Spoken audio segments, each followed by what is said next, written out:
Hello class, welcome back बच्चों। बेटा term 1 के लिए अब रिवीजन स्टार्ट कर रहे हैं और बेटा रिवीजन में सबसे पहले सबसे बड़ा चैप्टर आपको बता देता हूँ। बेटा टर्म 1 आपके लिए बिजनेस स्टडीज़ के एंगल से सोचो तो बहुत इजी है, बहुत ज़्यादा इजी। 5 चैप्टर सबसे छोटे छोटे और एक ही चैप्टर बड़ा। जबकि बेटा आपको बता देता हूँ हमारे कोर्स में टोटल 12 चैप्टर हैं, जिसमें से 8 बहुत छोटे हैं बेटा और 4 बहुत लेंदी है। ठीक है ना। टर्म 1 के हिसाब से सोचो तो बेटा इन्होंने कुछ भी नहीं किया बाबू। 5 चैप्टर तो दिए आसान और एक चैप्टर आपको दिया गया है बड़ा। 6 चैप्टर दिए गए हैं बेटा। टर्म तो थोड़ा मुश्किल पड़ेगा, 3 चैप्टर बड़े होंगे और 3 चैप्टर आपके लिए छोटे होंगे। ठीक है ना सर। यहाँ पूरा मौका है स्कोर करने का, यहाँ भी गवा दिया तो बेटा पता नहीं क्या करोगे। ठीक है ना। यहाँ स्कोर करो, सब्जेक्टिव की टेंशन ही खत्म हो जाएगी बेटा। ठीक है जी। चलो लो प्यारे बच्चों, बात स्टार्ट करेंगे अपने एक बड़े लेंदी चैप्टर के साथ। बेटा चैप्टर का नाम है मार्केटिंग और बेटा आप इसको बहुत सारी बुक में मार्केटिंग मैनेजमेंट लिखा हुआ भी देखोगे। ठीक है। ये वैसे हमारी बुक में बेटा चैप्टर नंबर 11 है। ठीक है ना। हमारी पहली बुक में 8 चैप्टर है बेटा, दूसरी बुक में 4 चैप्टर है। ये दूसरी बुक का तीसरा चैप्टर है, यानी कि बेटा चैप्टर नंबर 11 है मार्केटिंग मैनेजमेंट। ठीक है जी। बेटा मैं इसकी चर्चा स्टार्ट करता हूं, लेकिन कभी भी सीक्वेंस से नहीं, पहला पेज नहीं स्टार्ट कर रहे हम।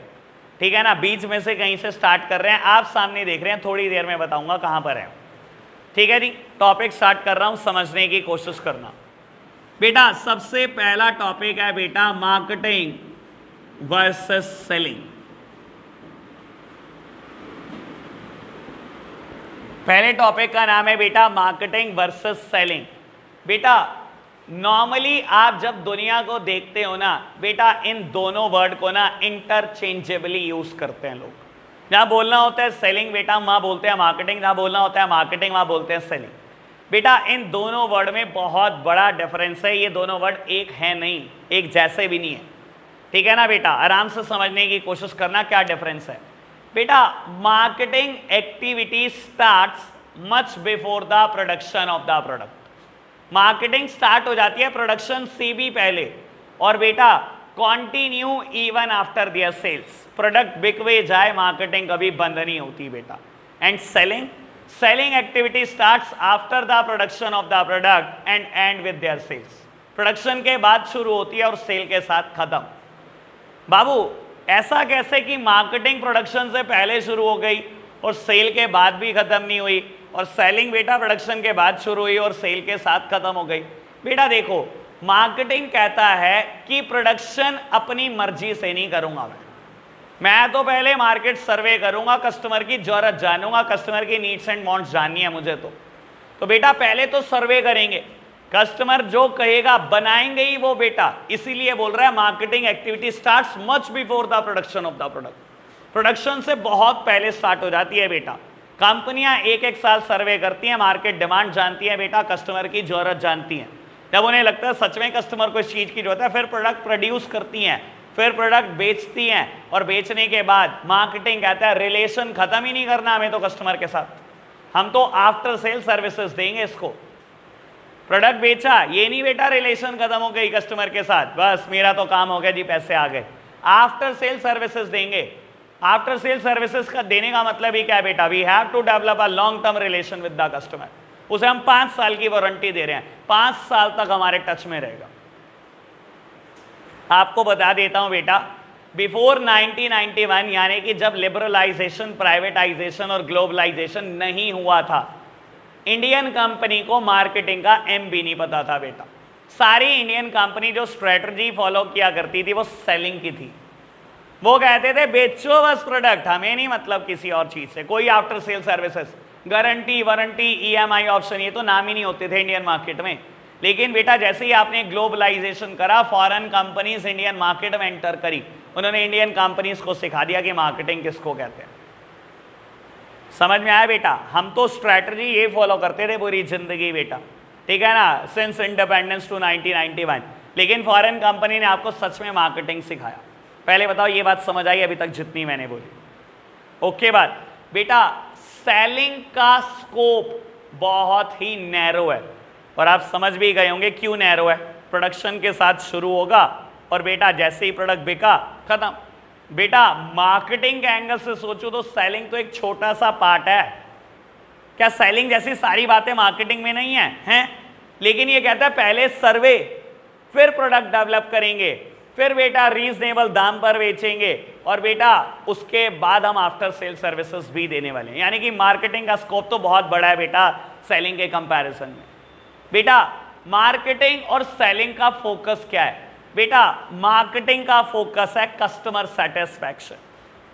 मुझे कस्टमर सेटिस्फाई करना है, हर हाल में सेटिस्फाई करना है। जबकि बेटा सेलिंग का फोकस है transfer of ownership from seller to the buyer using legal और इलीगल मीन्स। ये कहता है बस प्रोडक्ट बेचो, ट्रांसफर करो बस ऑनरशिप, आपके पास ऑनरशिप है, कस्टमर को बेच दो बस प्रोडक्ट, चाहे लीगल मीन्स यूज करो चाहे इलीगल, प्रोडक्ट बिकना चाहिए बस। सर फोकस अलग अलग है बिल्कुल। ये कहता है कस्टमर सेटिस्फाई करेंगे, ये कहता है बस प्रोडक्ट बेचना है हमने, ठीक है ना। अभी आपको दोनों के एम बता देता हूं। बेटा दोनों का एम है पैसा बनाना है, प्रॉफिट मैक्सिमाइजेशन। लेकिन बेटा it is profit maximisation through customer satisfaction. Profit तो कमाएंगे बेटा लेकिन कस्टमर सेटिस्फैक्शन से। ये कहता है बेटा profit maximisation through increasing sales, इसको कोई मतलब नहीं है कस्टमर सेटिस्फैक्शन से। ये कहता है मुझे प्रॉफिट ही कमाना है और सेल बढ़ानी है बहुत सारी, ठीक है ना बेटा। अभी तक बताओ बात में कोई दिक्कत? बढ़ते चलें आगे। बेटा सेलिंग एक्टिविटी कहती है bend the customer according to the product.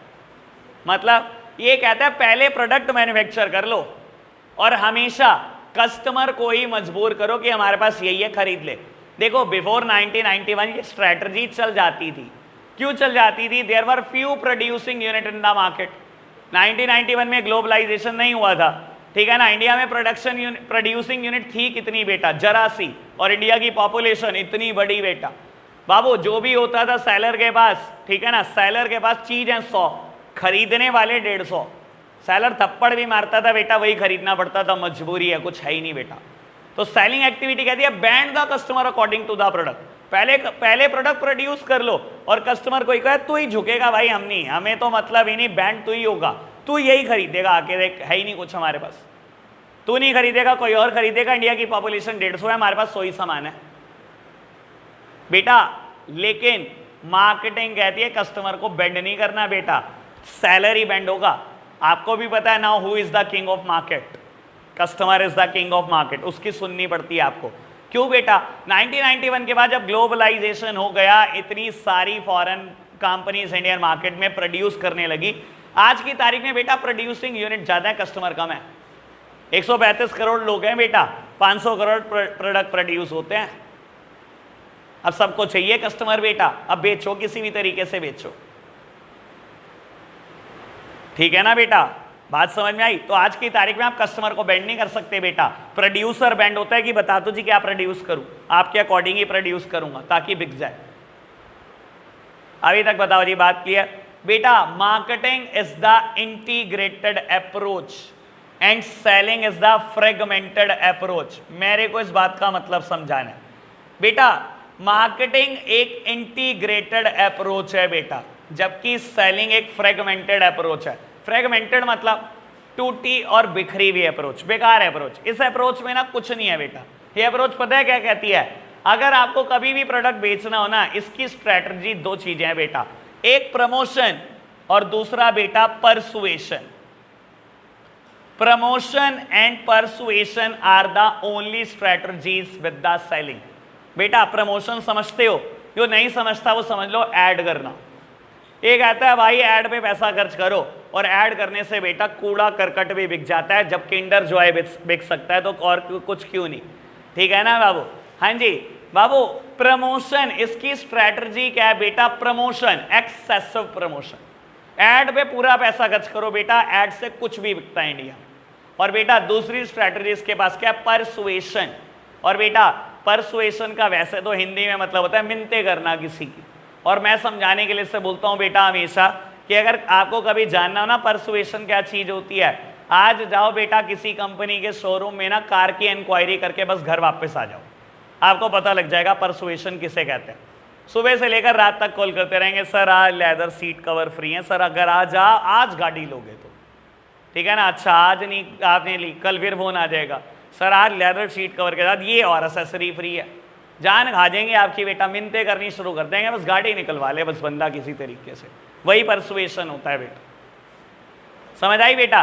तो सेलिंग के पास बेटा कुछ और नहीं है, इसके पास स्ट्रैटेजी के नाम पर क्या है, बस दो चीजें, बस बेटा एक्सेसिव ऐड करो और बेटा परसुएशन करते चलो, इतनी बात ओके। इसलिए इसको बोल रहे टूटी बिक्री अप्रोच, जबकि मार्केटिंग बेटा बहुत अच्छी अप्रोच है, इंटीग्रेटेड है। इंटीग्रेटेड मतलब कई चीजों को इकट्ठा करके बनी है बेटा। और आपको बता देता हूं बेटा, इन्हें हम प्यार से बोलते हैं 4 P's ऑफ मार्केटिंग। बेटा ये 4 चीजों को इकट्ठा करके बनी है और ये चारों चीजें का बेटा फर्स्ट अल्फाबेट P है, तो इसे हम बोलते हैं 4 P's ऑफ मार्केटिंग। बेटा क्या 4 चीजें, प्रोडक्ट, प्राइस, प्लेस या फिजिकल डिस्ट्रीब्यूशन और प्रमोशन। बेटा मार्केटिंग के पास ये 4 चीजें हैं बेटा। ये कहता है एक बहुत अच्छा क्वालिटी प्रोडक्ट हम बनाएंगे, एक रीजनेबल दाम पर बेचेंगे, और बेटा खाली रीजनेबल दाम पर नहीं बेचेंगे, आपके डोर स्टेप पे प्रोडक्ट अवेलेबल कराएंगे। आप घर से निकलोगे हमारा प्रोडक्ट मिलता होगा आपको, और उसके बाद हम ऐड भी करेंगे। खाली ऐड पे डिपेंडेंट नहीं है, अच्छा क्वालिटी प्रोडक्ट बनाएंगे, रीजनेबल दाम पर भी बेचेंगे, और कस्टमर के डोर स्टेप पे प्रोडक्ट अवेलेबल होगा। प्लेस, आपके प्लेस पे प्रोडक्ट अवेलेबल होगा, घर से बाहर निकलते ही आपको कंपनी का प्रोडक्ट मिलेगा। मिलता नहीं लेस, मिलती नहीं कोल्ड ड्रिंक बेटा, मिलती नहीं चॉकलेट्स, सारे कंपनी की स्ट्रैटेजीज हैं, ऐसे नहीं मिलती आपको, ठीक है ना बेटा। और इन सब के बाद ऐड भी करेंगे। ओके बात समझ आई, बात जितनी मैंने बोली मार्केटिंग वर्सेस सेलिंग में। बेटा अभी ये मेरे को कंफर्म करना है, पेज नंबर 106 एक बार रीड करके बताना फटाफट से। चलो जी प्यारे बच्चों, सामने देखना जरा। बाबू नेक्स्ट टॉपिक स्टार्ट कर रहे हैं। टॉपिक का नाम है बेटा मार्केटिंग मैनेजमेंट फिलॉसफीज। बेटा या आप इसको मार्केटिंग मैनेजमेंट कंसेप्ट्स भी बोल सकते हो। पेपर में कभी वर्ड आता है फिलॉसफी लिखा हुआ, कभी वर्ड आता है कंसेप्ट्स लिखा हुआ। और आपको बता देता हूँ बेटा, हमारे कोर्स में लिखी गई हैं 5 फिलॉसफीज, ठीक है ना। मार्केटिंग करने की 5 फिलॉसफीज लिखी गई हैं, लेकिन बेटा जरूरी नहीं है ये प्रैक्टिकल लाइफ में 5 ही हो, ये 500 हो सकती है। हर कंपनी अपनी नई फिलॉसफी डिज़ाइन कर सकती है, ठीक है ना। ये 5 थोड़ी पॉपुलर हैं, तो हमारे कोर्स में जितना हमारा लेवल है उसके अकॉर्डिंग डाल दिया गया। कभी MBA करने का मौका मिले या किसी ने करनी हो बेटा मार्केटिंग में, तो सच मायने में 500 ही पढ़ने को मिल जाएंगी, ठीक है बेटा। लो जी प्यारे बच्चों, करता हूँ बात पहली फिलॉसफी की। बेटा पहली फिलॉसफी लिखी गई है प्रोडक्शन कंसेप्ट। आप सामने देखना बेटा, क्लैरिटी होगी बहुत। बेटा पहली फिलॉसफी लिखी गई है मार्केटिंग की, प्रोडक्शन कंसेप्ट। और बेटा जैसे कि इसका नाम भी है, ठीक है ना, यहाँ पर बेटा हम बहुत ज़्यादा प्रोडक्शन पे बात करेंगे। बाबू ये फिलॉसफी क्या कहती है, ये फिलॉसफी कहती है अगर आपके पास 2 चीज़ें अवेलेबल हैं तो आपको मार्केट से कोई निकाल नहीं सकता, कुछ भी कर लो।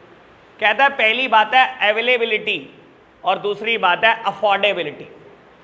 मतलब अवेलेबिलिटी से मतलब है, कहता है अगर आपका प्रोडक्ट हर कस्टमर की रीच में है, यानी कि उसके डोर स्टेप पे मिलता है, अवेलेबल है। अवेलेबिलिटी मतलब हर जगह पर अवेलेबल है अगर आपका प्रोडक्ट, तो बेटा और दूसरी बात भी पूरी है, अफोर्डेबल है। अफोर्डेबल मतलब सस्ता है।